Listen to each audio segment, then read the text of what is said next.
Bismillahirrahmanirrahim. Assalamualaikum warahmatullahi wabarakatuh.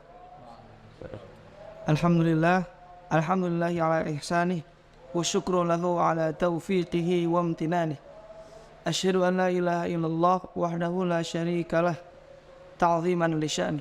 Fa salawatu rabbi wa salamuhu ala nabiyhi wa ala alihi wa ikhwan. Alhamdulillah.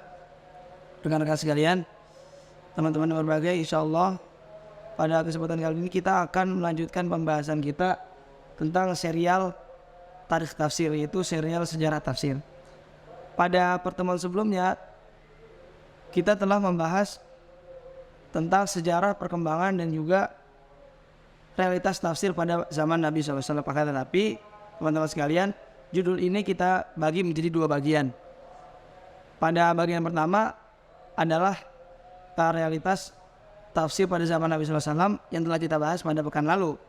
Itu bagaimana pemahaman Nabi SAW, bagaimana pemahaman para sahabat, bagaimana para ulama menjelaskan perdebatan-perdebatan yang ada tentang isu tersebut. Nah, pada akhir pertemuan kemarin ada salah satu kawan kita yang bertanya, kira-kira siapa saja para ahli tafsir? Kira-kira siapa saja para pakar tafsir dari kalangan para sahabat? Nah, ternyata pertanyaan tersebutlah yang insya Allah akan sama-sama kita bahas pada pertemuan kali ini. Jadi pertemuan kali ini kita akan membahas siapa saja ahli tafsir dari kalangan para sahabat. Nah, kita masih dengan kitab At-Tafsir wal Mufassirun karangan Profesor Dr. Az-Zahabi. Beliau mengatakan bahwasanya ahli tafsir dari kalangan para sahabat itu jumlahnya sedikit. Beliau mengatakan ushtuhira bit tafsiri minas sahabah adadun qalil. Jadi jumlah sahabat yang ahli tafsir itu sedikit. Nah, statement ini perlu kita bahas sedikit, terutama mengenai tentang berapa sih jumlah para sahabat, supaya kita tahu berapa sedikitnya. Nah, ada para ulama yang coba untuk menulis dan juga mengumpulkan biografi para sahabat. Jumlah para sahabat yang direkam oleh para ulama, contohnya direkam oleh Al-Imam Ibnu Al-Athir dalam kitabnya Usdul Ghabah fi Ma'rifati Sahabah. Itu ada sekitar 7.500. Jadi ada 7.500 sahabat yang biografinya dikumpulkan oleh Al-Imam Ibnu Al-Athir. Ada juga kitab yang mengumpulkan biografi para sahabat yang ditulis oleh Ibnu Hajar Al-Hafidz Ibnu Hajar Al-Asqalani dalam kitabnya Al-Isabah fi Tamyizi Sahabah. Itu beliau mengumpulkan lebih dari 12.000 nama para sahabat. Tetapi nama-nama yang dikumpulkan oleh para sahabat atau para ulama itu ternyata belum mengumpulkan atau menghimpun seluruh para sahabat. Ternyata jumlah para sahabat yang terkenal itu disebutkan oleh Al-Imam Abu Zur'ah Ar-Razi. Itu menyebutkan bahwa para sahabat itu jumlahnya ada sekitar 114.000. Jadi 114.000 itu ketika Nabi Muhammad SAW wafat. Ini juga sebenarnya spekulasi, tapi ini juga jumlah yang didukung oleh banyak para ulama. Contohnya didukung juga oleh As-Sakhawi. Jadi kita merujuk pada perkataannya Abu Zur'ah Ar-Razi bahwa jumlah para sahabat itu ada 114.000. Nah, dari 114.000 sahabat itu yang ada, kira-kira berapa jumlah ahli tafsirnya, pakar tafsir yang menjadi rujukan tafsirnya pada zaman tersebut? Nah, yang berbicara tentang hal ini salah satunya adalah Imam As-Suyuti. Imam As-Suyuti menyebutkan bahwa dari 114.000 sahabat yang tadi disebutkan oleh Abu Zur'ah Ar-Razi, ternyata hanya ada 10 nama yang menjadi rujukan dan ahli tafsir pada zaman tersebut. 10 nama tersebut adalah Al-Khulafaul Arba'ah, Abu Bakar, Umar, Utsman, Ali. Kemudian ada nama lain, ada Ibnu Mas'ud, Ibnu Abbas, Ubay bin Ka'ab, Zaid bin Sabit, Abu Musa Al-Asy'ari, dan juga ada Abdullah bin Zubair. Itu ada 10. Nah, tapi di kitab ini Profesor Dr. Az-Zahabi itu menambahkan lagi ada 6 nama yang beliau rasa juga menjadi rujukan dalam tafsir. Seperti ada Anas bin Malik, Abu Hurairah, Abdullah bin Umar, Jabir bin Abdullah, Abdullah bin Amr dan juga Aisyah. Walaupun 6 nama yang ditambahkan oleh Profesor Zahabi ini belum mencapai derajat yang 10 nama tadi, karena contohnya Aisyah dengan Abdullah bin Umar ini lebih dominan kontribusi dalam dunia hadis gitu. Nah, sedangkan nama-nama seperti Ibnu Abbas dan Ibnu Mas'ud itu dia dalam dunia tafsir lebih dominan. Nah, dari nama-nama ini ternyata juga memiliki level yang berbeda-beda tentang riwayatnya yang sampai kepada kita. Artinya riwayat tafsirnya antara Umar bin Khattab dan Ali bin Abi Thalib itu berbeda. Contohnya adalah 3 nama dari Khulafaur Rasyidin, Abu Bakar, Umar, Utsman. Ini nggak banyak riwayatnya sampai kepada kita. Karena kenapa? Karena waktu wafat daripada 3 nama ini itu terlalu cepat gitu. Setelah Nabi wafat, beberapa tahun setelah Nabi wafat, 3 nama ini langsung wafat. Jadi ilmu yang mereka miliki itu belum sempat terwarisi. Ada juga nama-nama seperti Zaid bin Sabit, Abu Musa al-Asy'ari, Abdullah bin Zubair. Itu juga sebenarnya memiliki ilmu yang sangat banyak dalam dunia tafsir. Akan tapi yang bisa kita akses hari ini tidak sebanyak 4 nama yang paling penting. Jadi di sini Profesor Az-Zahabi menyebutkan 4 nama paling penting dalam tafsir. Yang harus kita ingat nih. Setelah kita mengingat 16 nama tadi, ada 4 nama yang paling penting yang harus kita kenal. Yang pertama adalah Ibnu Abbas. Nah, ini Ibnu Abbas nanti kita juga bahas sedikit banyak kita bahas bagaimana kiprahnya, bagaimana pembahasan dan juga kontroversinya. Lalu ada Ibnu Mas'ud, lalu ada Ubay bin Ka'ab, dan juga ada Ali bin Abi Thalib. Jadi 4 nama ini adalah 4 nama yang paling masyhur dan menjadi ahli tafsir di kalangan para sahabat. Nah, kita pertama mulai dari Ibnu Abbas. Bagaimana kiprah Ibnu Abbas dalam tafsir dan bagaimana komentar-komentar para bahithin dan juga para mustasyrikin, bahkan ada nanti kita singgung juga bagaimana orientalisme ini orang-orang orientalis membahas tentang Ibnu Abbas atau kedudukan Ibnu Abbas dalam tafsir. Nama Ibnu Abbas ini dia adalah Abdullah bin Abbas Ibnu Muttalib, dia Ibnu Ammi Rasulullah SAW. Jadi beliau adalah sepupunya Nabi SAW. Ibunya beliau adalah Lubabah al-Kubra. Nanti ada hubungannya nih kenapa nama ibunya ini kita sebutkan. Nah, kapan Ibnu Abbas lahir? Ibnu Abbas itu lahir 3 tahun sebelum Rasulullah SAW hijrah ke Madinah. Jadi kita kenal dalam sirah itu Nabi SAW itu bersama Bani Hashim sempat diisolasi oleh kaum musyrikin Mekah. Jadi ketika dakwah di Mekah, ada tahun-tahun di mana Nabi itu bersama keluarga besarnya diisolasi dan tinggalnya itu di lembah-lembah, di lembah-lembah gunung yang ada di sekitaran Mekah. Nah, pada saat itulah Ibnu Abbas lahir. Jadi lahirnya bukan ketika lagi di rumah, itu di perkemahan. Jadi kalau misalnya kita umroh itu biasanya kita dibawa oleh rombongan itu menziarahi bukit-bukit tadi, lembah-lembah tadi. Nah, itu bisa kita bayangkan Ibnu Abbas lahir dalam kondisi tersebut. Nah, Ibnu Abbas, maka dari itu kata para ulama, Ibnu Abbas itu ketika Rasulullah SAW itu wafat, usianya baru 13 tahun. Dan Ibnu Abbas, kalau tadi lahir 3 tahun sebelum hijrah, artinya kan berarti 3 tahun sebelum tahun Hijriyah. Nah, sedangkan beliau meninggal tahun 67 Hijriyah. Jadi usianya kurang lebih adalah 70 tahun. Nah, jadi bisa kita bayangkan, Rasulullah meninggal di tahun 11 Hijriyah, sedangkan Ibnu Abbas di tahun 67 Hijriah. Jadi ada waktu yang cukup lama bagi Ibnu Abbas untuk mewariskan ilmu yang dia punya kepada generasi berikutnya. Jadi murid-muridnya banyak. Ibnu Abbas sendiri, kita sekarang masuk ke bagaimana keilmuan Ibnu Abbas. Ibnu Abbas sendiri adalah orang yang sangat terpercaya dalam ilmu. Makanya beliau ini punya julukan Habrul Ummah. Habrul Ummah artinya adalah penanya umat. Jadi beliau ada di level yang paling depan di kalangan ahli ilmunya umat Islam, ahli ilmunya para sahabat.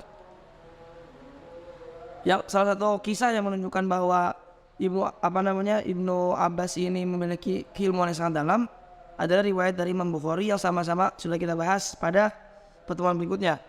Jadi Imam Bukhari meriwayatkan bahwasanya Karena Umar yudakhiluni ma'a Asyaf Badr. Jadi Ibnu Abbas ini menceritakan kan, pada suatu ketika Ibnu Abbas pernah diajak oleh Umar bin Khattab masuk ke majelisnya nih, majelis para sahabat senior. Jadi waktu itu ya masih belasan tahun lah, Ibnu Abbas masih belasan tahun. Faka'anna ba'dhum wajada fi nafsi. Nah, akhirnya Ibnu Abbas di sini melihat kok para sahabat kayak ada yang para sahabat senior ada yang kayak kurang senang kan, kok ada bocil gitu di tengah-tengah majelis mereka. Wa qala lima yudkhil hadha ma'ana wa inna lana abda mikmah. Ini Umar bin Khattab kenapa ngajak Ibnu Abbas ke tengah-tengah majelis ini? Kalau bocil-bocil yang diajak kan kita juga punya anak-anak yang umurnya seperti mereka. Faqala Umar innahu min a'lamikum. Nah, ketika mendengar itu Umar bin Khattab mengatakan ini Ibnu Abbas ini bisa jadi yang paling alim di antara kalian semua. Nah, fada'ahum dzatayau fa'adafalani ma'am. Nah, akhirnya di situ Umar bin Khattab ngetes kan para sahabat. Menurut kalian bagaimana tafsiran dari surat An-Nasr idza jaa nasrullahi wal fath? Faqala ba'dhum, nah para sahabat pada umumnya mengatakan umirna an nahmadallah wa nastaghfiruhu idza nasarna wa fataha alaina. Kalau ayat Allah di surat An-Nasr itu idza jaa nasrullahi wal fath wa ra'aitan nasa yadkhuluna fi dinillahi afwaja fasabbih kan zuru tasbih bihamdi rabbika wastaghfir innahu kana tawwab. Itu artinya kita disuruh istighfar, disuruh bertahmid ketika kita mendapatkan kemenangan, gitu kan. Nah, wasakata ba'dhum wa lam yaqul syai'an faqala akadzalika taqulu ya Ibnu Abbas, kata Umar bin Khattab, Ibnu Abbas, kira-kira bener enggak pendapat dari para sahabat yang lain? Lalu Ibnu Abbas berkata, faqultu la, sebenarnya maknanya bukan seperti itu, kata Ibnu Abbas. Lalu Ibnu Abbas mengatakan, faqala qultu huwa ajalur Rasulillah sallallahu alaihi wasallam a'lamahu Allahu lahu.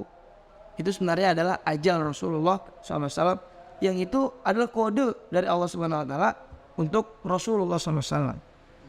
Idza jaa nasrullahi wal fath fadzalika alamatu ajalik. Jadi seakan-akan Allah Subhanahu wa taala itu pengen memberikan isyarat kepada Nabi itu adalah tanda-tanda ajalmu kan, karena kan idza jaa nasrullahi wal fath wa ra'aitan nasa yadkhuluna fi dinillahi afwaja.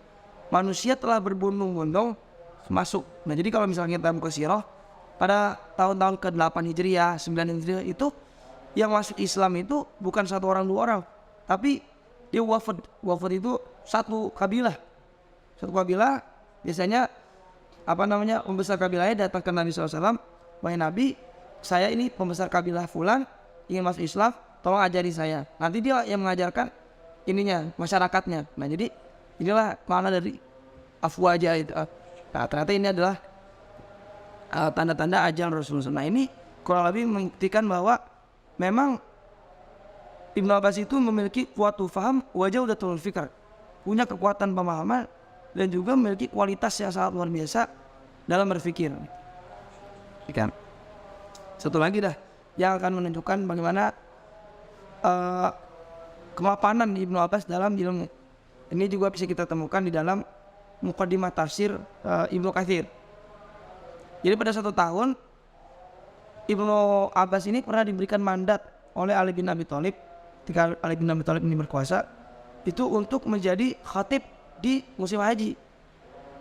Jadi ini yang menceritakannya adalah Abi Wa'il. Istakhlafa ala Abdullah bin Abbas ala al-musim. Nah, jadi Ibnu Abbas ini mendapatkan mandat untuk menjadi khatib di musim haji. Nah, faqara'a fi khutbatihi suratul Baqarah. Nah, pada khutbahnya itu beliau memaparkan surat Al-Baqarah dengan tafsirannya. Beliau juga memaparkan pemahaman beliau tentang surat Al-Baqarah.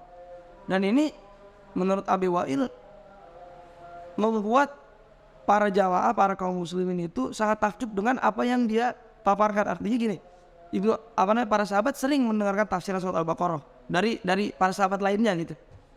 Tapi apa yang dipaparkan oleh Ibnu Abbas ini seperti mereka belum pernah mendengar tafsiran seperti itu gitu. Bagaimana Ibnu Abbas memahami surat Al-Baqarah, apa saja ilmu-ilmu yang dia dapatkan gitu. Tercenganglah dengan pemaparan yang diberikan oleh Ibnu Abbas. Nah, bahkan Abu Wa'il mengatakan lau sami'atuhu rum wa turk wa dilam la aslam. Saking luar biasanya Ibnu Abbas ketika musim haji itu khutbah tentang surat Al-Baqarah, tentang tafsir surat Al-Baqarah, dia mengatakan kalau saja bangsa Turki, bangsa Rum dan bangsa Dailam mendengarkan pemaparan dari Ibnu Abbas, la aslam, saya yakin mereka semua itu akan masuk Islam.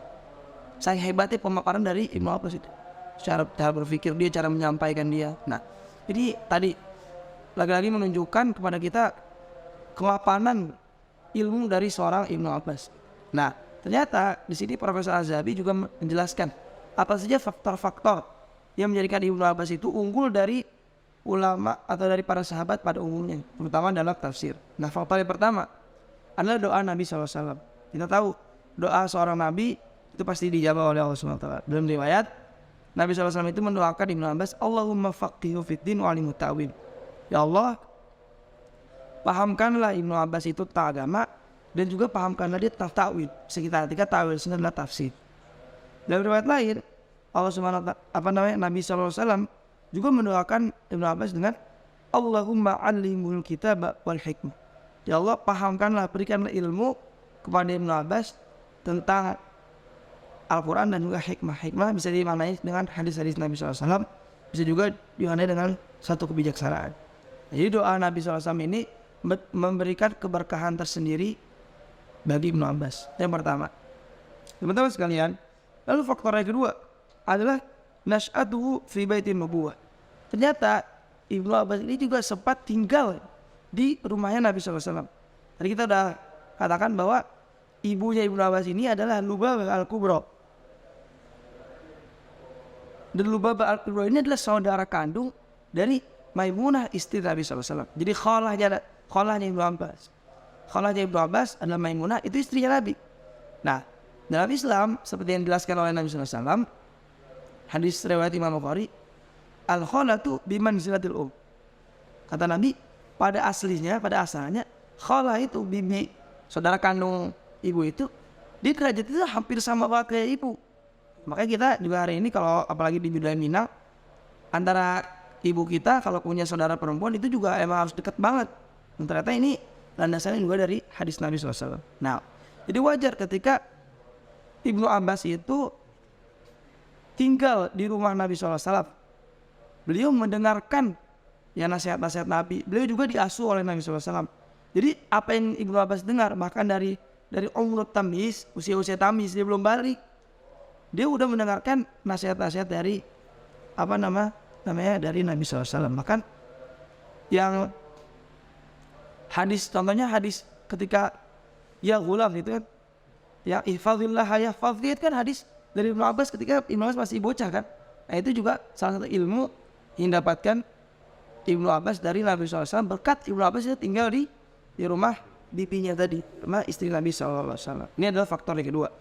Faktor yang ketiga, ternyata Ibnu Abbas itu seperti yang sudah tadi kita sampaikan, ketika Rasulullah SAW wafat umurnya masih 13 tahun. Tentu saja banyak ilmu-ilmu dari Nabi yang dilewatkan oleh Ibnu Abbas. Nah, karena dia tahu banyak ilmu dari Nabi SAW yang beliau belum dapat, nah akhirnya beliau punya ambisi untuk mengambil ilmu tadi itu dari para sahabat senior. Jadi beliau bermulazamah pada para ulama senior. Ini adalah faktor yang ketiga. Bahkan dalam riwayat disebutkan Ibnu Abbas pernah mengatakan, wajadtu ammata hadithi Rasulullah sallallahu alaihi wasallam indal ansor. Sebenarnya secara umum hadis-hadis Nabi SAW yang saya dapatkan itu berasal dari kaum Ansor, bukan dari Nabi, karena masih umur 13 tahun. Contohnya hadis-hadis Nabi waktu Nabi di Mekah, kan Ibnu Abbas belum lahir. Nah, ternyata beliau dapatkan dari kaum Ansor. Bisa jadi kaum Ansor ini juga belajar dari kaum Muhajirin. Beliau mengatakan, fa in kuntu la'ati ar-rajul fa ajidu na'iman law syi'tu an yuqidhu li lawqan fa ajlasa 'ala babihi tasfi 'ala wajhi ar-rih hatta yastayqidha mata istayqadha wa as'aluhu amma urid thumma ansar. Jadi bisa jadi kalau saya lagi tahu ada seorang yang punya ilmu yang belum saya kuasai, saya datangi rumahnya. Oh, ternyata dia lagi tidur, saya tunggu sampai dia bangun. Kalau udah bangun, saya ketok pintunya. Lalu ketika orang itu keluar, sahabat senior itu keluar, saya tanya sebanyak-banyaknya yang saya tanya. Baru setelah saya nanya, saya akan keluar. Bismillahirrahmanirrahim. teman-teman sekalian, kita lanjutkan pembahasan kita tentang apa saja faktor yang membuat Ibnu Abbas itu menjadi unggul dalam tafsir dibandingkan dengan para sahabat pada umumnya. Tadi kita sudah menyampaikan 3 faktor kan. Pertama adalah karena doa Nabi SAW. Yang kedua adalah faktor Ibnu Abbas itu tinggal di rumahnya bibinya, karena bibinya itu adalah istri Nabi SAW. Yang ketiga adalah faktor beliau itu bermulazamah kepada para sahabat senior. Nah, ternyata ada juga faktor yang keempat nih. Faktor yang keempat karena hifdzuhu lil lughah al-arabiyyah. Jadi Ibnu Abbas ini memiliki kecenderungan untuk menguasai bahasa Arab. Yang saat ini karena Ibnu Abbas kan juga lahir dari wilayah atau dari bi'ah orang-orang Quraisy kan, yang punya kebahasaan yang sangat luar biasa. Nah, ini juga ternyata bisa digunakan untuk memahami bahasa Arab dan juga melahirkan pemahaman yang luar biasa dari bahasa Arab. Nah, faktor yang kelima adalah bulughuhu martabatul ijtihad. Jadi Ibnu Abbas ini adalah seorang sahabat yang sudah sampai level ijtihad. Artinya dia dalam memahami Al-Quran tidak lagi terpaku pada ilmu-ilmu guru-gurunya. Ternyata dia juga bisa mengeluarkan ilmu-ilmu baru. Dia juga bisa melahirkan pemahaman-pemahaman baru yang lahir dari pemikirannya dan juga lahir dari kemampuannya dalam berijtihad. Nah, ini kurang lebih ada lima faktor yang menjadikan Ibnu Abbas itu unggul dibandingkan para sahabat lainnya dalam tafsir. Nah, sekarang kita masuk ke pembahasan qimatu Ibnu Abbas di tafsir Al-Quran. Bagaimana bobot, qimah, value dari tafsiran Ibnu Abbas. Nah, untuk menjawab pertanyaan ini kita bisa melihat dari statement-statement contoh dari muridnya. Dari muridnya yang paling terkenal adalah Mujahid Ibnu Jabr. Ini murid dari Ibnu Abbas. Beliau mengatakan innahu idza fassara syai' ra'aitu alaihi nur. Saking bagusnya penafsiran Ibnu Abbas, beliau mengatakan saya ini kalau misalkan melihat Ibnu Abbas dalam menafsirkan Al-Quran, seakan-akan saya melihat ada cahaya gitu yang keluar dari perkataan Ibnu Abbas. Jadi penjelasannya sangat jelas. Penjelasannya juga kadang-kadang belum pernah saya temukan di para ulama sahabat lainnya. Ada juga statement dari Ali bin Abi Thalib. Nah, ini Ali bin Abi Thalib memuji tafsir Ibnu Abbas. Beliau mengatakan, ka'annama yanzuru ilal ghaibi min sitrin raqi. Saya ini kalau misalkan melihat Ibnu Abbas menafsirkan Al-Quran, saya lihat seakan-akan Ibnu Abbas itu kayak bisa melihat gaib, dunia gaib min sitrin raqiq. Jadi min sitrin raqiq itu artinya kayak ada layar tipis gitu. Sitrin itu kayak gorden yang tipis. Jadi kayak layar. Jadi seakan-akan Ibnu Abbas kayak dapat contekan dari yang gaib gitu. Artinya ini Ali bin Abi Thalib ingin memberitahu kepada kita bahwa tafsir Ibnu Abbas itu memang beda lah dari yang lain gitu. Levelnya yang paling tinggi di antara para ulama lainnya. Nah, bahkan teman-teman sekalian,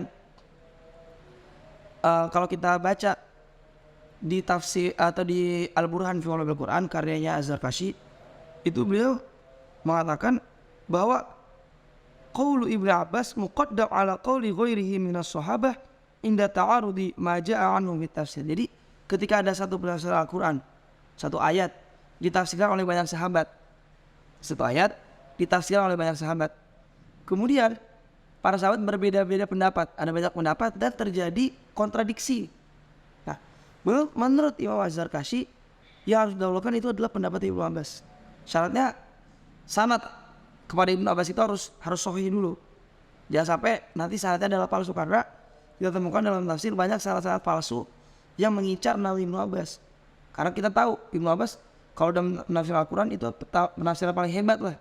Jadi banyak orang-orang yang ingin memalsukan tafsir kepada Ibnu Abbas. Nah, menurut Az-Zarkashi, selama tafsiran yang dinisbatkan kepada Ibnu Abbas itu sahih dan terjadi kontradiksi dengan pendapat para sahabat lainnya, maka menurut Imam Az-Zarkashi, pendapat Ibnu Abbas itu harus didahulukan daripada pendapat para sahabat lainnya.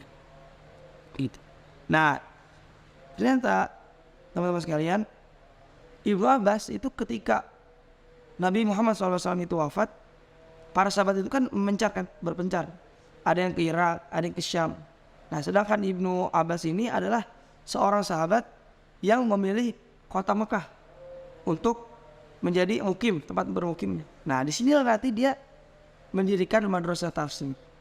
Di sejarah perkembangan tafsir yang ada di zaman tabi'in, kita akan menemukan 3 tempat, 3 madrasah paling penting dalam tafsir.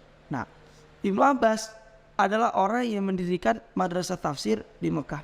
Nah, ini sebenarnya istilah atau terminologi madrasah tafsir adalah istilah yang dicetuskan lah salah satunya nih oleh Profesor Az-Zahabi. Walaupun nanti Mbah Hitin dan para peneliti akhir-akhir ini juga mengkritik istilah atau terminologi madrasah tafsir. Karena madrasah itu kan artinya perguruan kan. Nah, menurut contohnya dari Profesor Musaid At-Tayyar, ada juga Profesor Naib Az-Zahroni, itu mengkritik menggunakan istilah madrasah. Karena madrasah itu harus memiliki metodologi yang unik. Dia juga harus memiliki cara berpikir yang berbeda dari madrasah lainnya. Contohnya kayak mazhab kan. Mazhab Syafi'i punya metodologi yang berbeda dari mazhab Imam Malik, juga berbeda dari mazhab Hanafi. Nah, makanya disebutnya mazhab madrasah gitu. Nah, dalam dunia tafsir pada zaman sahabat, para bahisin kontemporer itu menolak menggunakan kata-kata madrasah. Karena dari madrasah tafsir yang ada, contohnya di Mekah dengan yang di Madinah, dengan yang di Irak. Kalau di Irak itu Ibnu Mas'ud, kalau di Madinah itu Ubay. Ini sebenarnya metodologi sama semua. Nah, makanya para bahisin dan juga para akademisi lah itu menolak menggunakan kata-kata madrasah. Karena tadi alasannya coraknya sama, metodologi juga sama. Nah, jadi dia tidak menggunakan kata-kata madrasah. Sedangkan Profesor Az-Zahabi dia menggunakan kata-kata madrasah. Kemudian teman-teman yang dirahmati Allah Subhanahu wa taala, ada satu lagi pembahasan ini yang cukup hangat, terutama tentang ruju'u Ibnu Abbas ila ahli kitab, yaitu ada satu isu yang berbicara atau yang mengatakan bahwa Ibnu Abbas itu menjadikan ahlul kitab, menjadikan orang-orang Yahudi atau wawasan Yahudi dan wawasan Nasrani sebagai rujukan dalam tafsir. Nah, ternyata isu ini atau topik ini digoreng oleh para mustasyrikin, ditunggangi oleh orang-orang orientalis. Salah satu orientalis yang menunggangi isu ini adalah seorang orientalis asal Hungaria yang bernama Ignaz Goldziher dalam bukunya Schools of Quranic Commentators. Jadi menurut Goldziher, Ibnu Abbas itu terlalu bermudah-mudahan di dalam mengambil wawasan ahli kitab atau yang kita sebut nanti dengan Israiliyat sebagai rujukan dalam tafsir. Kata Goldziher, terutama ketika Ibnu Abbas itu mengambil dari beberapa nama. Pertama, ada satu sosok yang namanya adalah Abul Jild Ghailan Ibnu Farwa al-Azdi. Lalu nanti ada juga nama Ka'ab al-Ahbar. Lalu ada juga nama Abdullah bin Salam. Jadi menurut Goldziher, Ibnu Abbas itu terlalu banyak mengambil tafsiran Al-Quran dari nama-nama tadi. Sehingga apa? Sehingga tafsiran Ibnu Abbas itu sebenarnya coraknya udah corak Yahudi Nasrani. Nah, ini tuduhan yang sangat luar biasa gitu kan. Kemudian tuduhan ini juga disambut oleh ada juga figur namanya Ahmad Amin. Ahmad Amin ini sebenarnya adalah cendekiawan Muslim asal Mesir, tapi dia pemikirannya itu terpoles juga oleh dunia Barat. Nah, ini dia juga mengatakan apa? Nabi SAW kan ada 2 hadis kemarin yang kita bahas bahwa Israel itu boleh diambil kan? Kata Nabi SAW, "Idza haddatsakum al-kitab fala tusaddiquhum wa la tukadzib." Jangan kalian benarkan apa yang disampaikan oleh ahli kitab, tapi juga jangan didustakan. Nah, bisa jadi benar, bisa jadi salah gitu. Nah, menurut Ahmad Amin, walakinnal amal kana ala ghairi dzalik. Ahmad Amin mengatakan, tapi pada prakteknya sebenarnya enggak seperti itu. Wa annahum kanu yusaddiqunahum wa yanquluna anhum. Ibnu Abbas, ini menurut Ahmad Amin, Ibnu Abbas justru sebenarnya enggak mempraktekkan hadis Nabi, tapi dia justru membenarkan apa yang dikatakan oleh ahli kitab. Jadi menurut Ahmad Amin, Ibnu Abbas tuh suka dengan wawasan-wawasan tafsir ahli kitab. Ini kan fitnah kan? Ini fitnah sebenarnya. Nah, Ahmad Amin di sini sebenarnya ya pemikirannya terpengaruh oleh Ikhlas Goldsher tadi dalam punya Schools of Quranic Commentators. Nah, pendapat inilah yang ditentang dengan sangat keras oleh Profesor Az-Zahabi. Makanya kalau kita lihat nih makalah-makalah yang berbicara tentang mengambil Ibnu Abbas perdebatan tentang mengambil ilmu dari Alkitab, pasti perdebatannya itu antara Profesor Az-Zahabi dengan Ahmad Amin. Nah, Profesor Az-Zahabi menolak dengan sangat keras pendapat seperti ini. Beliau tetap pada pendiriannya bahwa para sahabat secara umum dan Ibnu Abbas secara khusus adalah orang yang betul-betul mengambil ilmu dari Ibnu Abbas dengan persyaratan yang ketat. Jadi selama wawasan dari ahli kitab itu menyelisihi akidah Islam, dia tidak akan mengambilnya. Atau menyelisih dengan usuluddin, pokok-pokok agama, dia juga tidak mengambilnya kan. Nah, ada satu lagi fakta yang memperkuat pendapat dari Profesor Az-Zahabi. Ternyata Ibnu Abbas itu adalah orang yang keras kepada kaum muslimin dan juga memperingatkan kaum muslimin jangan mengambil ilmu dari ahli kitab kecuali adalah orang-orang yang layak, dan juga kecuali kamu sudah mengambil ilmu dari Alkitab dengan prosedur yang sangat ketat. Nah, ini ada dalam riwayat Imam Bukhari. Dalam riwayat Imam Bukhari disebutkan Ibnu Abbas pernah berkata, "Ya ma'asyarul muslimin, wahai segenap kaum muslimin, tas'aluna ahlal kitab wa kitabukum alladhi anzala ala nabiyyi sallallahu alaihi wasallam ahdathul akhbari billah."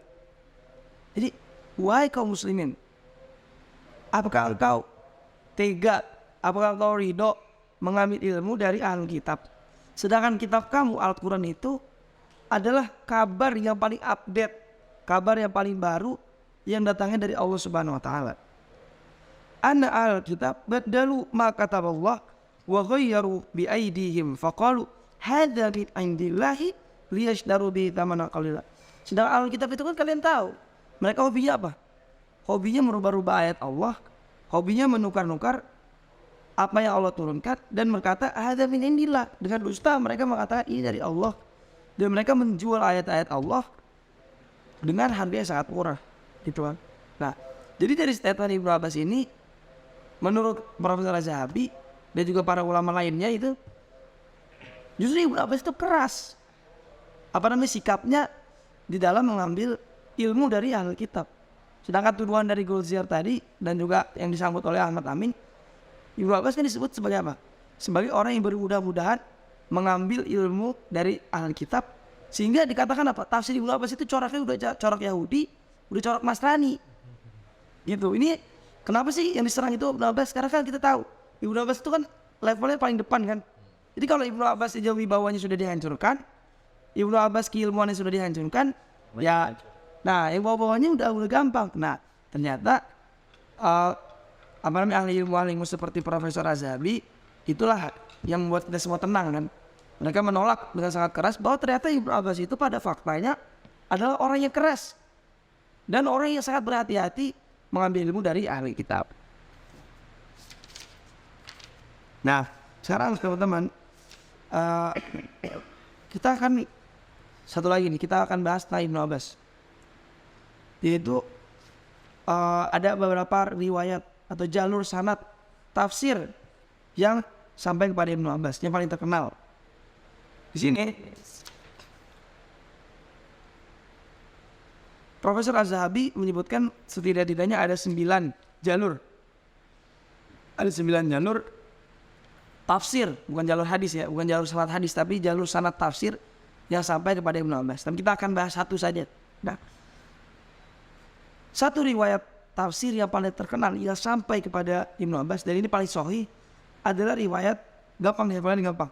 Thariq Muawiyah bin Shalih an Ali bin Abi Thalhah an Ibnu Abbas. 3 orang doang. Muawiyah bin Shalih an Ali bin Abi Thalhah an Ibnu Abbas. Sekali lagi, Muawiyah bin Shalih an Ali bin Abi Thalhah an Ibnu Abbas. Jadi 3. Kalau ada salah satu dokter juga dari Riyadh itu, namanya Dr. Muhammad Al-Fudairi, punya risalah. Ya, risalah judulnya adalah ini risalahnya nih. Judulnya Ar-Raqizah fi Ushul Tafsir. Beliau mengatakan kalau sebenarnya kamu menghafalkan beberapa jalur, 9 jalur dari Ibnu Abbas, Ibnu Mas'ud, itu kalau kamu buka tafsir, buka kitab tafsir, misalkan tafsir Ibnu Katsir gitu, seakan-akan kamu tuh udah hafal riwayat-riwayatnya karena riwayatnya berulang terus, jalurnya berulang terus gitu. Contoh kita nih hafal satu riwayat aja, satu jalur. Ini mungkin bisa kita temukan puluhan atau ratusan riwayat dari jalur ini gitu. Nah, jadi riwayatnya tadi dari Muawiyah bin Shalih an Ali bin Abi Thalhah an Ibnu Abbas. Nah, lihatlah Kalau hafal 9 jalur, hampir hafal semuanya, itu betul. Itu hampir hafal semua. Nah, ternyata riwayat ini diserang juga oleh orientalis tadi, Ignaz Goldziher. Nah, sebenarnya Imam Suyuti telah menjelaskan bahwa para kritikus sanad itu pernah ada yang mengkritik riwayat ini. Adalah tadi kita sebutkan riwayat ini yang paling terkenal dan asah turuq. Bahkan di sini Imam Ahmad mengatakan inna bi Misr sahifah fit tafsir. Di Mesir itu ada satu sahifah. Jadi bukan buku, tapi sahifah itu kayak koran yang isinya tafsir Rawaha Ali bin Abi Thalhah, yang diriwayatkan oleh Ali bin Abi Thalhah. La raha la rajulun fiha ila Misr qasidan makana katsiran.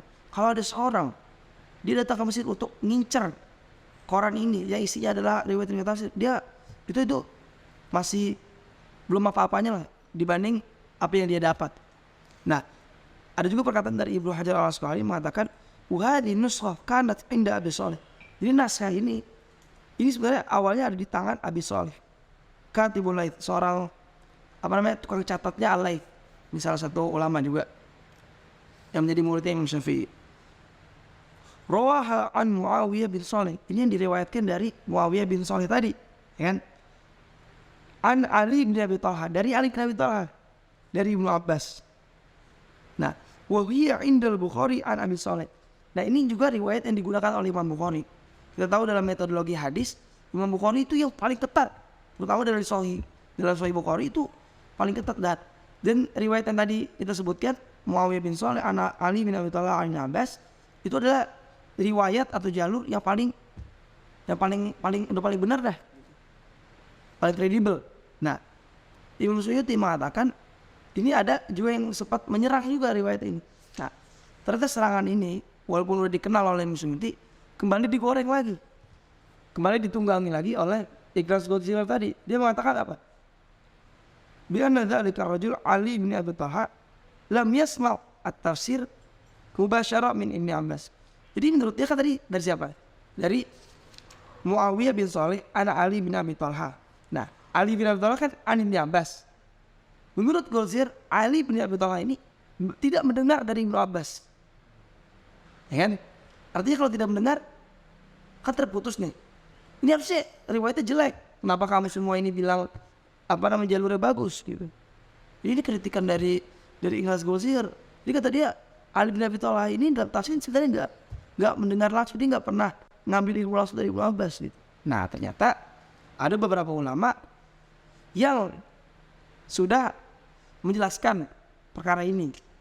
Salah satunya adalah Ibnu Hajar dan juga Imam Az-Zahabi. Beliau mengatakan gini, ba'da an araftul wasithah wa huwa thiqah fala dhaira fi dzalik. Ibnu Hajar ketika melacakkan, oke, kalau dikatakan Ali bin Abi Thalhah tidak mendengar ilmu dari Ibnu Abbas, ini apakah Ali bin Abi Thalhah ini berbohong ataukah ada orang di tengah-tengahnya nih, ya kan, yang menjadi wasilah, jadi wasitoh, jadi perantara pada Ibnu Abbas. Nah, ternyata ada wasitohnya, ada perantaranya antara Ali bin Abi Thalhah dengan Ibnu Abbas. Nah, menurut Ibnu Hajar, ternyata perantaranya ini adalah orang yang thiqah. Nah, ketika orang yang thiqah, walaupun tidak disebutkan namanya, itu tidak masalah. Siapakah namanya? Dijelaskan oleh Al-Hafidz Ibnu Hajar. dalam Al-Mizan. Dalam kitabnya Al-Hafidz Al-Hafidz Al-Dhahabi mengatakan wa qad rawa ya'ni Ali bin Abi Thalha an Ibnu Abbas wa in kana yursiluha an Ibnu Abbas fa Mujahid thiqah yaqbal. Walaupun Ali bin Abi Thalha tidak menyebutkan siapa sih perantara dia dengan Ibnu Abbas, ternyata perantara dia adalah Mujahid yang tadi telah kita sebutkan, Mujahid Ibnu Jabr. Nanti ada juga perantaranya Ikrimah. Nah, selama orang-orang ini atau murid-murid Ibnu Abbas yang menyampaikan kepada Ali bin Abi Thalha ini adalah orang-orang yang sikoh, walaupun tidak disebutkan namanya, di sini disebutkan kan wa in kana yursiluha itu maksudnya dimursalkan. Walaupun tidak disebutkan namanya, tapi itu tidak masalah.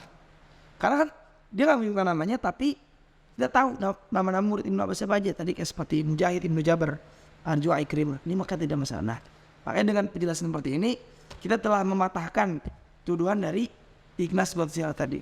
Jadi penting nih, karena studi Quran di Barat itu umurnya udah cukup tua. Umurnya sudah sekitar 200 tahun. Dimulai ketika 1800-an. Sekarang udah tahun 2023. Nah, jadi emang perkembangannya sangat besar. Nah, para ulama siang dan malam tidak henti-hentinya meladeni serangan-serangan dari para orientalis. Walaupun sebagian akademisi, terutama akademisi Indonesia yang belajar Islam ke Barat, apakah Amerika atau Eropa, itu menolak hari ini ada tradisi orientalisme mereka. Pada tahun 1970-an itu tradisi orientalisme, artinya belajar Islam untuk menyerang Islam, itu sudah selesai. Belajar Islam untuk menjajah Islam itu sudah selesai. Tapi kalau kita tanya kepada akademisi Timur Tengah, mereka nggak percaya. Mereka percaya tetap hari ini tetap masih ada tradisi orientalis, tapi itu terserah mereka lah. Aslinya ya nanti kita harus belajar juga supaya kita tahu faktanya dari dengar dari orang. Nah, tapi yang penting kita udah tahu nih beberapa tuduhan-tuduhan kita kenal. Tadi tuduhan Ghazir ada beberapa, dan juga sudah kita jelaskan bagaimana cara membantah membantah tuduhan-tuduhan dari para orientalis. Nah, teman-teman sekalian, ada satu kitab tafsir yang dinisbatkan kepada Ibnu Abbas. Jadi satu kitab nih, judulnya adalah Tanwirul Miqbas min Tafsiri Ibnu Abbas. Jadi ini diklaim adalah tafsir, satu kitab tafsir yang ini isinya seluruh tafsir Ibnu Abbas. Tapi ini tafsir bukan ditulis oleh Ibnu Abbas, tapi ditulis oleh Abu Thahir Muhammad Yaqub Al-Fairuz Abadi Asy-Syafi'i. Nah, kan terkenal nih, terkenalnya dengan nama Fairuz Abadi. Makanya banyak nih teman-teman kita mungkin namanya Fairuz Abadi kan. Nah, ini adalah juga penulis dari Sahibul Qamus Al-Muhit, penulis Kamus Muhit. Nah, ternyata ketika telah dicek oleh Profesor Az-Zahabi, riwayat-riwayat yang mengklaim kitab ini merujuk kepada Ibnu Abbas, di dalamnya itu ada riwayat Ali Muhammad bin Marwan As-Suddi As-Saghir an Muhammad As-Saib Al-Kalbi an Abi Soleh.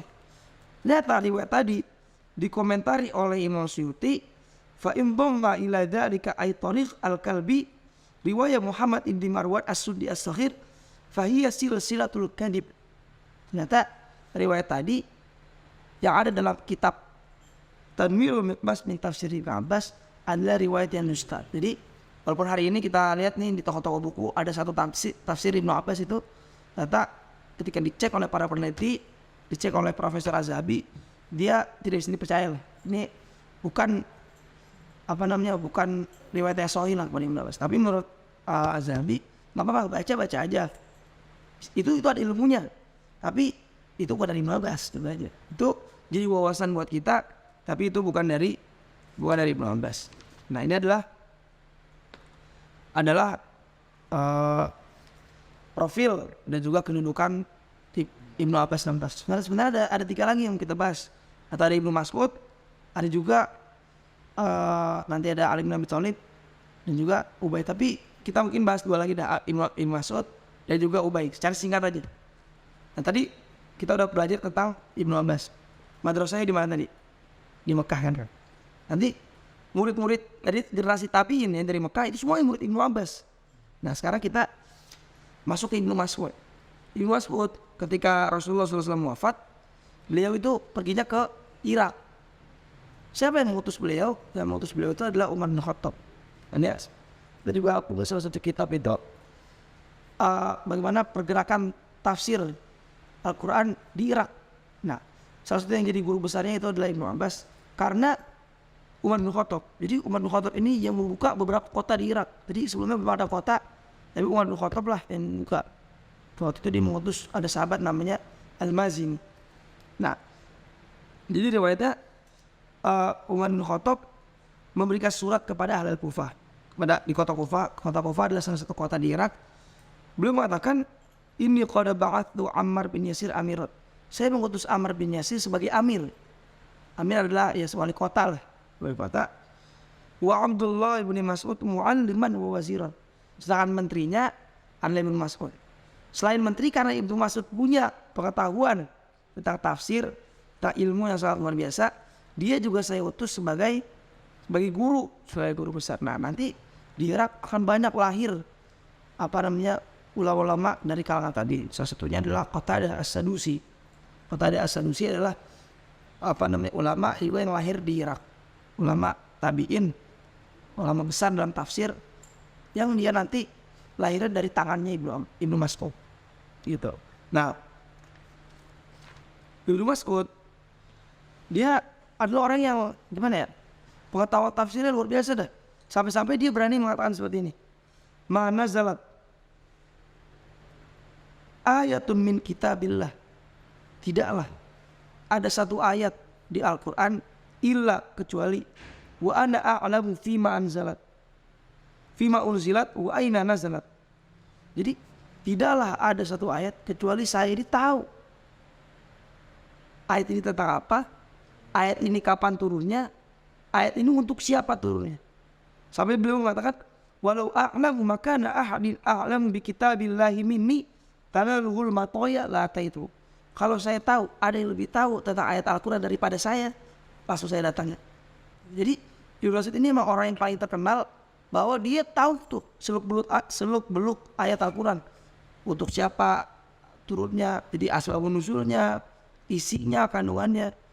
Nah ini juga menjelaskan bahwa Ibnu Mas'ud tuh punya perbendaharaan tafsir yang sangat luar biasa. Dia juga pernah mengatakan, akhadtu min fi Rasulullah SAW sab'ina surah. Saya pernah mengambil tafsir Al-Quran dari mulut Rasulullah SAW itu sebanyak 70 surat. Ya, 70 surat. Ini belum lagi yang diambil dari sahabat senior, belum lagi yang ilmu yang memang dari pemikiran dia yang diilhamkan oleh Allah Subhanahu wa taala. Ini dari Rasulullah aja ada 70 surat gitu. Nah, jadi Ibnu Mas'ud salah satu pakar sahabat dalam tafsir yang nanti dia bermukim di kota atau di negeri Irak. Tadi kita Mekah udah, Irak udah. Nah, terakhir kita bahas tentang Ubay bin Ka'ab. Nah, Ubay bin Ka'ab disebutkan oleh Umar bin Khattab adalah Sayyidul Muslimin. Kata Umar bin Khattab, Ubay Sayyidul Muslimin. Ubay itu adalah tuannya orang-orang muslimin. Tuannya kaum muslimin. Artinya ini salah satu pembesarnya umat Islam. Gitu. Nah, Rasulullah SAW pernah memuji Ubay. Pernah memberikan pujian kepada Ubay. Dalam riwayat disebutkan, Inna Nabi SAW qala li Ubay. Sungguhnya Nabi Muhammad SAW itu pernah berkata kepada Ubay, Inna Allah amaroni an aqra alaika. Allah menyuruhku.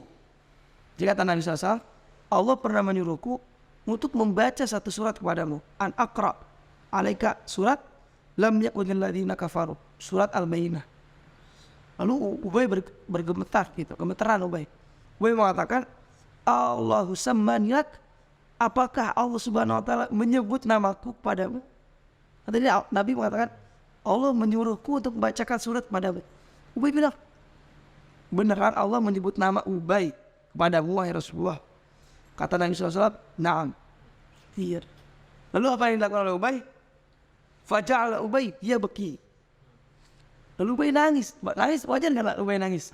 Nah jadi, tadi itu kisah barusan, kalau kita pahami adalah endorse dari Nabi SAW untuk Ubay bin Ka'ab. Nah nanti ternyata Ubay bin Ka'ab itu yang menjadi guru besar tafsir di Madinah. Nah, jadi kita kurang lebih sudah tahu nih 3 guru besar dari 3 madrasah, 3 perguruan tafsir.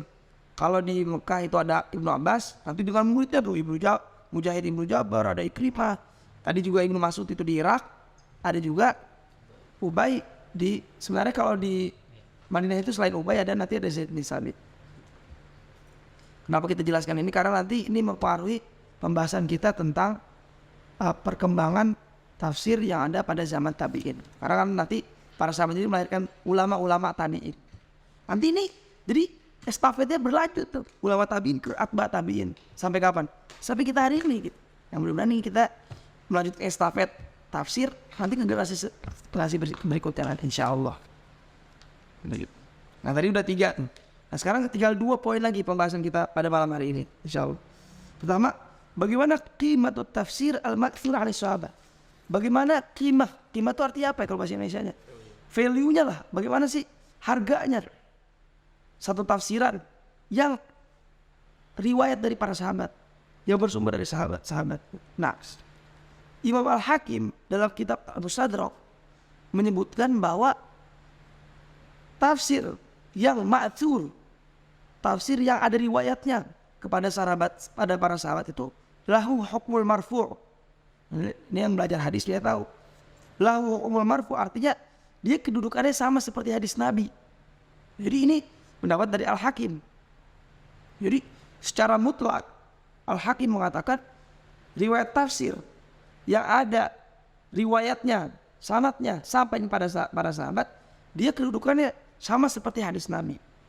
Kenapa Al-Hakim mengatakan seperti ini menurut para ulama? Karena ada kemungkinan para sahabat tahu tafsiran ayat tersebut, satu ayat itu tafsirnya dari Nabi. Ini baru kemungkinan doang, tapi menurut Al-Hakim itu sudah kita hukumi sebagai riwayat dari Nabi SAW. Nah tapi ternyata ini juga didialogkan dengan pendapat ulama lain. Dalam hal ini pendapat dari Ibnu Shalah dan Imam An-Nawawi. Menurut Ibnu Shalah dan juga Imam An-Nawawi, tidak semua riwayat tafsir yang ada dari sahabat itu lahu hukmul marfu'. Nah, kalau Al-Hakim tadi bilang secara mutlak seluruh pendapat sahabat selama itu ada riwayatnya itu lahu hukmul marfu'. Tapi menurut Imam An-Nawawi dan Ibnu Shalah hanya ada 2 hal yang bisa kita hukumi sebagai hukmul marfu'. Yang pertama adalah bima yarji'u ila asbabin nuzul. Perkara-perkara yang kaitannya dengan asbabun nuzul itu kita hukumi seperti hadis Nabi SAW. Jadi sandaja lahu hukmul marfu'. Yang kedua, ma'la majal lirro'izi. Hal-hal yang tidak boleh ada pendapat. Seperti apa? Seperti misalkan Nabi berbicara tentang halal ghaib. Ketika Nabi berbicara tentang halal ghaib, itu para sahabat mendengarkan, lalu sahabat menyampaikan kan. Nah, para sahabat itu kulluhum udul, semuanya amanah. Para sahabat nggak mungkin dia menyampaikan hal ghaib itu ngasal, atau dia berijtihad itu nggak mungkin. Atau tentang as-thawab, tentang pahala reward, misalkan orang yang melakukan hal ini akan mendapatkan hal ini. Itu walaupun para sahabat tidak menyebutkan saya dapat ilmu ini dari Rasulullah, sudah bisa dipastikan itu ilmu dari Rasulullah. Karena para sahabat nggak mungkin darang gitu, nggak mungkin. Karena tadi prinsipnya as-sahabat kulluhum udul. Udul. Dari kata adil, amanah semuanya. Jadi menurut Ibnu Shalah dan Imam Nawawi, pendapat dari Al-Hakim tadi dalam kitab Al-Mustadrak ini kurang bijak. Gitu. Jadi tidak bisa kita mutlakkan seluruhnya lahu hukmul marfu', tapi cuma ada di 2 hal tadi, asbabun nuzul dan juga la majala lirra'i fihi. Nah lanjut ya. Nah ternyata teman-teman sekalian, ternyata Al-Hakim walaupun dia tadi di kitab Al-Mustadrak itu secara mutlak mengatakan riwayat tafsir sahabat itu lahu hukmul marfu', ternyata dalam kitab Ma'rifatul Ulumul Hadits, Ibnu Shalah juga menyebutkan bahwa Al-Hakim itu juga punya pendapat yang sesuai dengan Ibnu Shalah dan Al-Nawawi itu. Dia jadi seakan-akan merevisi lah pendapatnya. Beliau mengatakan Fa amma ma naqulu inna tafsir sahabat musnad fa inna ma naqulu fi ghairi hadzal naw. Jadi yang dimaksud oleh Al-Hakim bahwa pendapat sahabat dalam tafsir itulah marfu', maksudnya sesuai dengan pendapatnya Ibnu Shalah dan juga An-Nawawi, yaitu selama ruangnya wilayahnya adalah asbabun nuzul dan fi ma la majala liraifi. Kan kalau pendapat sahabat tafiki misalkan, kan dalam Al-Qur'an ada ayat-ayat yang menjawab tafiki. Nah itu bisa jadi itu ijtihadnya para sahabat. Nah ini tidak la majala liraifi. Ini bisa jadi ini ijtihad aja gitu. Nah ini enggak punya hukmul marfu, jadi hukmulnya mauquf. Mauquf itu apa? Ya artinya adalah dari sahabat sendiri, bisa jadi benar bisa jadi salah. Karena kalau hukmul marfu itu riwayat dari Nabi SAW, itu udah pasti benar karena dari mulut Nabi SAW. Kesimpulannya apa? Kesimpulannya ada 3 nih. Kesimpulan pertama, tafsirus sahabi lahu hukmul marfu. Penafsiran para sahabat dia sejajar dengan riwayat Nabi SAW. Sama apa? Tadi 2 hal. Dia ada dalam ruang ruang asbabun nuzul dan juga laisa lirra'i fihi majal. Pada hal-hal yang tidak mungkin para sahabat itu ngarang. Itu pertama. Yang kedua, kesimpulannya adalah ma hakama alaihi bi annahu min qabilil marfu' la yajuzu raddu. Kita kan tadi tahu tafsir para sahabat ada yang hukum marfu kan. Nah, yang hukum marfu ini la yajuzu raddu ittifaqan. Para ulama bersepakat tidak boleh ditolak. Karena hukum marfu apa? Ya itu kan sejajar dengan perkataan Nabi SAW. Hadis Nabi nggak boleh ditolak. Tapi kalau ijtihadnya para sahabat, nah ini gimana ketiga nih.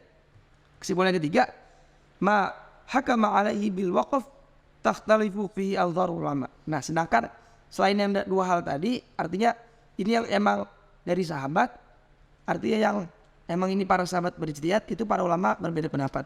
Yang pertama, yang mengatakan bahwa la yajibul akhdhu bihi, gak wajib kita mengambil pendapat para sahabat. Karena apa? Karena di sini para sahabat berijtihad, dan ijtihad para sahabat bisa jadi benar, bisa jadi salah. Seperti para mujtahidin lainnya. Bisa kita ambil, bisa tidak kita ambil. Ini pendapat yang pertama. Pendapat yang kedua, ada yang mengatakan apabila para sahabat ini berijtihad dalam bahasa, mereka lebih tahu tentang bahasa daripada generasi setelahnya. Ya kan? Disebutnya dengan asrul ihtijaj bil lugha. Jadi bahasanya masih bisa menjadi hujah dalam bahasa. Lisannya masih bisa dijadikan hujah dan bahasa karena belum tercampur. Sedangkan generasi berikutnya dia sudah tidak lagi disebut sebagai asrul ihtijaj bil lugha. Nah, jadi menurut kelompok yang kedua, walaupun para sahabat itu berijtihad, kita tetap menghargai sangat tafsir para sahabat itu. Jadi kita tetap harus bahkan mempertimbangkan lah bagaimana pendapat para sahabat tentang ayat ini.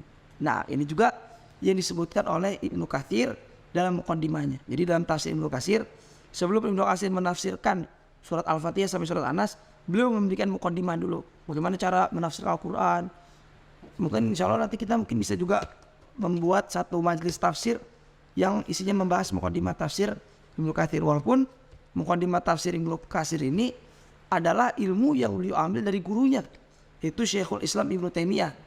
Beliau punya buku atau kitab tentang usul tafsir. Nah, nanti ada yang mau kritik lagi nih Ibnu Katsir meletakkan ilmu gurunya di kitab tafsirnya, di muqaddimah tafsir, tapi tidak mengazukannya. Mengazukannya itu maksudnya menuliskan referensinya lah, nggak menuliskan catatan kakinya. Nah, para ulama membela lagi, kamu jangan asal menuduh Ibnu Katsir. Ibnu Katsir kan muridnya Ibnu Taimiyah, bahkan bisa aja dia minta isinya di ini kan secara verbal kan, Syafi'i gitu. Jadi jangan, ini nggak ilmiah nih, nggak nulis apa ya? Iya, footnote. Iya nggak ditulis apa tuh kalau kita nulis makalah kan. Nah bisa jadi kan dia secara kalam aja gitu. Udah minta izin kepada gurunya untuk meletakkan jadi daftar pustakanya. Nah kayak jangan gampang susun lah gitu. Nah apa yang dikatakan oleh Ibnu Katsir dalam muqaddimahnya, beliau mengatakan gini, wahina idzin idza lam najid at-tafsir fil Qur'an wala fis sunnah raja'na fi dzalika ila aqwalis sahabat fa innahum adra bidzalik. Di kita nih dalam metodologi tafsir, Kalau kita nggak mendapatkan tafsir dalam Al-Quran, kita juga mau mendapatkan dalam sunnah penjelasannya. Roja'na fi dzalika ila aqwali sahabat, ila aqwali sahabat. Kita lihat dulu di pandangan para sahabat, statementnya para sahabat, sikap para sahabat tentang ayat ini. Jadi kita hargai dulu. Ini sebenarnya yang ingin dihancurkan oleh yang kita sebut oleh orang-orang liberal hari ini. Dia ingin menghancurkan banget pengaruh sahabat dalam tafsir. Ya mereka bilang udah relevan lah, mereka bilang. Tapi kalau kita metodologinya pertama para sahabat, setelah Al-Quran, setelah As-Sunnah, sahabat dulu. Nah, ada disebut musawwir akalnya. Alasan rasionalnya kenapa para sahabat ini dijelaskan oleh Ibnu Katsir. Jadi gak asal sahabat aja mentah-mentah sahabat itu punya nama besar. Enggak. Ternyata ada alasan rasionalnya. Apa kata Ibnu Katsir? Lima syahiduhu minal qara'in wal ahwal allat ikhtassu biha. Karena mereka itu kan menjadi saksi turunnya ayat. Kayak Ibnu Mas'ud contoh tadi. Dia bilang apa? Ayat Al-Quran yang turun, saya tahu nih turunnya kapan. Saya tahu turunnya ini untuk siapa. Dan saya tahu juga asbabun nuzul ya saya tahu gitu. Wah ini mantep dah gitu. Jadi salah satu ilmu, misalkan kita mendapatkan ilmu tafsir, kita harus tahu nih ayat Al-Quran itu untuk siapa. Contohnya misalkan Allah mengatakan dalam salah satu surat, Allah mengatakan waqalu, bukan ayatnya, waqalu laula nuzila hadzal Qur'an ala rajulin minal qaryatayn 'azim. Benar gak ayatnya? Allah mengatakan, jadi orang-orang Quraisy itu mengatakan gini, kenapa sih Al-Quran itu gak diturunkan kepada seorang pemuda ala rajulin minal qaryatayn 'azim, dari dua kota, maksudnya adalah kota Taif dan kota Mekah. Nah ini maksudnya apa? Ini dibahas oleh, contohnya ada Imam At-Tabari itu bahas. Yang dimaksud adalah Ibnu Mas'ud Ats-Tsaqafi, Urwah Ibnu Mas'ud Ats-Tsaqafi, dia adalah pembesar dua kota, disebutnya Azimul Qaryataini. Itu dua kotanya Taif dan Mekah. Nah, kan di Al-Quran kan dia disebutkan ya. Nah, para sahabat itu tahu banget ya. Ini maksudnya siapa nih? Ini maksudnya siapa tahu. Jadi kalau misalnya kita mengeliminasi ilmu sahabat seperti yang diinginkan oleh orang-orang begitu, susah kita. Nah, jadi pertama tadi lima syahidu minal Qur'an, karena dia menyaksikan langsung. Ini penyaksian ini kan nggak didapati oleh tabiin, atba tabiin, bahkan apalagi kita hari ini gitu. Nah, kemudian alasan nasional lainnya walima lahum minal fahmi tam wal ilmi shahih wal amal shalih. Mereka juga langsung dibimbing oleh Nabi, pemahamannya juga sempurna dan seterusnya. Nah, ini jadi pendapat dari Ibnu Katsir yang diambil dari Syekhul Islam Ibnu Taimiyah. Nah, poin yang terakhir. Kita sudah berada di ujung pembahasan tentang sejarah dan perkembangan tafsir pada zaman Nabi SAW dan juga sahabat. Nah, kesimpulan apa saja yang mesti kita ambil? Pertama, lam yufassirul Quran jami'u. Jadi kan kita ini kan belajar tentang sejarah tafsir ya. Nah, kita ada di sejarah pada zaman Nabi SAW dan juga sahabat. Nah, pada rentang waktu ini belum kita temukan tafsir itu Al-Quran itu ditafsirkan seluruhnya. Karena kenapa? Banyak ayat-ayat Al-Quran yang udah dia pahami secara langsung. Kan dia punya peralatan, dia punya instrumennya, punya bahasa Arab, dia punya. Dia juga masyarakat Arab tahu kultur bahasa Arab yang kita udah bahas pada pertemuan sebelumnya. Budaya Arab dia tahu. Jadi banyak ayat-ayat Al-Quran atau beberapa ayat Al-Quran tanpa ditafsirkan, dia udah langsung paham aja. Jadinya karakteristik yang pertama pada rentang waktu ini adalah Al-Quran belum ditafsirkan secara menyeluruh. Gitu. Yang kedua, karakternya adalah qillatul ikhtilaf bainahum fi fahmi ma'ani. Masih sedikitnya perbedaan pendapat di antara satu kelompok sahabat dengan sahabat lainnya dalam memahami makna-makna ayat. Tapi kalau kita buka sejarah berikutnya, apalagi udah masuk ke abad 2 Hijriah, udah ada mazhab Syiah, Khawarij, Mu'tazilah. Bahkan Syiah dari abad pertama, nanti dia naik pamornya di abad pertama, tapi bagian keduanya. Atau bagian pertama akhir-akhir lah, setelah selesai masa dari Khulafaul Arba'ah. Kenapa mazhab-mazhab ini mempengaruhi tafsir? Karena tokoh-tokoh mazhab pasti kan membela pemikiran mazhabnya. Akhirnya apa? Terjadi perbedaan pendapat kan. Kalau hari ini disebutnya itu. Nah, sedangkan pada masa sahabat karakteristiknya adalah qillatul ikhtilaf. Masih sedikit perbedaan pendapat yang kita temukan. Yang ketiga karakternya, kanu katsiran ma yaktafuna bil ma'nal ijmali. Mereka ini para sahabat sebenarnya karakternya adalah masih mencukupkan dengan makna-makna global aja. Banyak sahabat mungkin nggak tahu makna-makna detail dari ayat Al-Quran, nggak tahu gitu. Seperti yang pernah kita contohkan juga pada pertemuan pertama, Allah Subhanahu wa taala mengatakan huwallazi ja'ala asy-syamsa diya'a wal qamara nura. Allah lah yang menciptakan cahaya bagi matahari dan juga cahaya bagi bulan. Nah, cahayanya kan kalau dalam ini, kalau bagi matahari apa? Huwallazi ja'ala asy-syamsa diya'a kan, cahaya. Wal qamara nura, cahaya juga kan. Nah, mungkin para sahabat kita enggak, wallahu alam, tahu enggak nih detailnya kan antara makna diya'a dan nura, artinya secara real gitu. Nah, kita ulama sains atau ahli sains hari ini kan yang menjelaskan kan, ternyata cahaya yang dikeluarkan oleh matahari dan juga cahaya yang dikeluarkan oleh bulan ternyata beda gitu. Atau misalkan wa faqihata wa abba, yang kemarin juga udah kita bahas. Para sahabat tahu faqih itu artinya apa? Buah-buahan. Tapi wa abba nggak tahu. Abu Bakar aja nggak tahu. Sampai Abu Bakar itu mengatakan, kalau saya ngasal menafsirkan abba, ya kan, ayu sama intudilluni wa ayu ardin tuqilluni. Kira-kira langit mana yang bisa melindungi saya dan juga bumi mana yang bisa menyembunyikan saya. In qultu fi kitabillah malah alam. Saya ngasal berbicara tentang makna dari ayat Allah, artinya warok banget gitu, hati-hati banget. Saya ngasal mau berbicara tentang mana-mana ayat-ayat Allah Subhanahu wa taala gitu. Jadi udah, yang penting wa faqihata wa abba itu apa? Adalah kenikmatan surga aja udah. Fakihah kita tahu, abba kita nggak tahu. Nah, ini karakteristik tafsir yang ada dalam rentang waktu atau pada sejarah para sahabat. Yang keempat, al-iqtisar ala tawdihil ma'na al-lughawi. Nah, para sahabat juga mencukupkan, kadang-kadang nih hanya mencukupkan dengan makna secara bahasanya saja. Yang kelima, nudratul istinbatul ilmi lil ahkam al-fiqhiyah wa adam wujudil intisar lil madhab. Nah, ini juga masih jarang, bukan nggak ada, tapi jarang ada istinbat fikih. Karena pada saat itu juga masa-masa fikih kan belum berkembang kan, belum matang gitu. Ada masa-masa fikih cuman belum matang. Nanti di abad kedua atau di abad pertama akhir-akhir baru Imam Abu Hanifah, Imam Malik, nanti ada Imam Syafi'i dan juga terakhir Imam Ahmad baru mengembangkan masa-masa fikih. Makanya ada istinbat atau tafsiran yang pendekatan adalah fikih di dalam tafsir Al-Quran. Sedangkan pada zaman sahabat ini sifatnya masih jarang, walaupun ada tapi itu adalah sedikit. Nah, yang ke-6 karakteristik lagi adalah lam yudawwan syai'un minat tafsir fi hadzal asr.